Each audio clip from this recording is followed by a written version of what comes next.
अब हम आपको चीन की सरकार के एक नए और बहुत ही दिलचस्प नियम के बारे में बताएंगे, जिसके तहत वहां की सरकार ने चीन में नवविवाहित जोड़ों को शादी के बाद 1 महीने की पेड लीव देने का फैसला किया है। और चीन की सरकार ये सब कुछ अपनी आबादी बढ़ाने के लिए अब कर रही है, क्योंकि वहां पर जन्म दर जो है वो बहुत गिर गई है। चीन की सरकार ये नई पॉलिसी लेकर आई है, जिसमें कहा गया है कि वहां शादी करने वाले लोगों को अब से 30 दिन की एक्स्ट्रा पेड लीव दी जाएगी। और महत्वपूर्ण बात यह है कि चीन के कई राज्यों में यह योजना तत्काल प्रभाव से लागू भी हो गई है।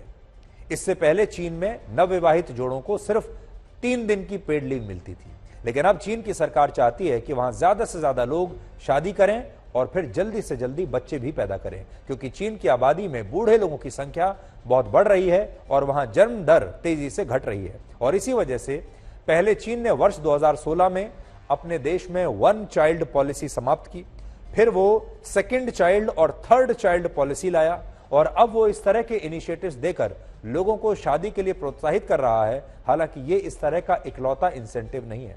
तो किसी भी देश में जो बदलाव आता है, पहले आप ये समझिए, कुछ वर्षों पहले तक चीन में ये कानून था, बड़ा सख्त कानून था कि आप 1 बच्चे से ज्यादा पैदा नहीं कर सकते। इसलिए वहां के लोगों ने 1 बच्चा पैदा करना शुरू कर दिया। फिर चीन की सरकार को लगा कि उनकी आबादी घट रही है, रुक गई है, जन्म दर बहुत गिर गया है, बूढ़े लोगों की संख्या बढ़ रही है, नए बच्चे पैदा नहीं हो रहे।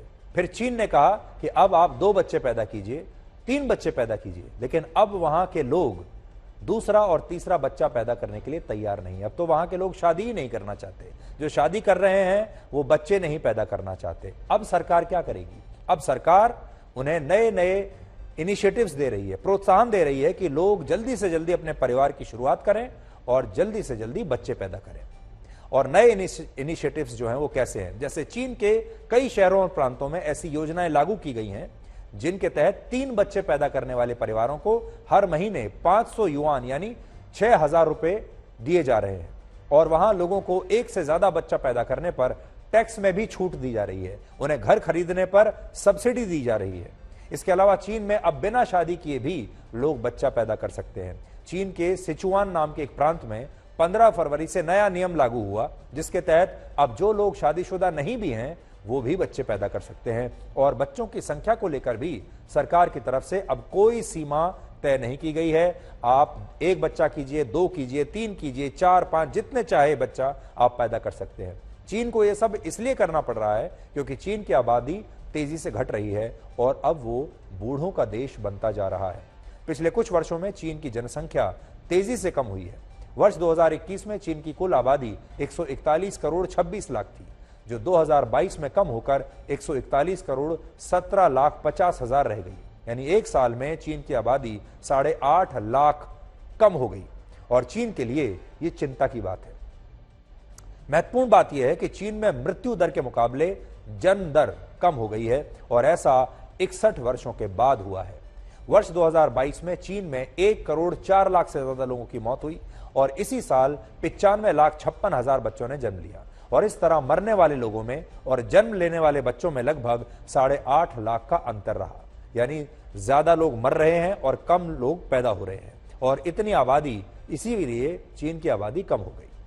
अभी चीन में प्रति 1000 लोगों पर 7.37 लोगों की मृत्यु हो रही है, जबकि प्रति 1000 लोगों पर जन्म लेने वाले बच्चों की संख्या 6.77 है। इसका कारण यह है कि चीन की सरकार ने 1 चाइल्ड पॉलिसी को बहुत सख्ती से लागू किया था और महिलाएं 1 से ज्यादा बच्चों को जन्म नहीं दे सकती थी।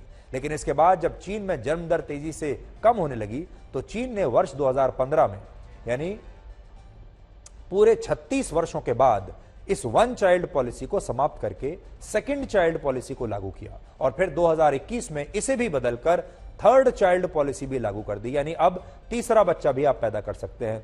लेकिन यह फैसला लेने में चीन की सरकार ने बहुत देर कर दी।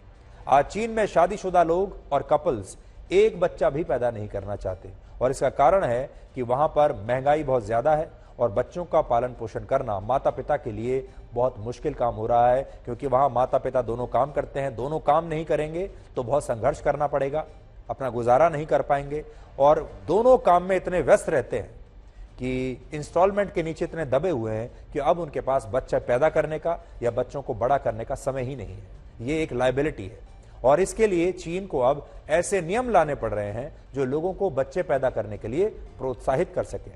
चीन के अलावा जापान और दक्षिण कोरिया जैसे देशों में भी लोगों को ज्यादा बच्चा पैदा करने पर इंसेंटिव्स दिए जा रहे हैं, क्योंकि ये देश भी बूढ़े हो रहे हैं।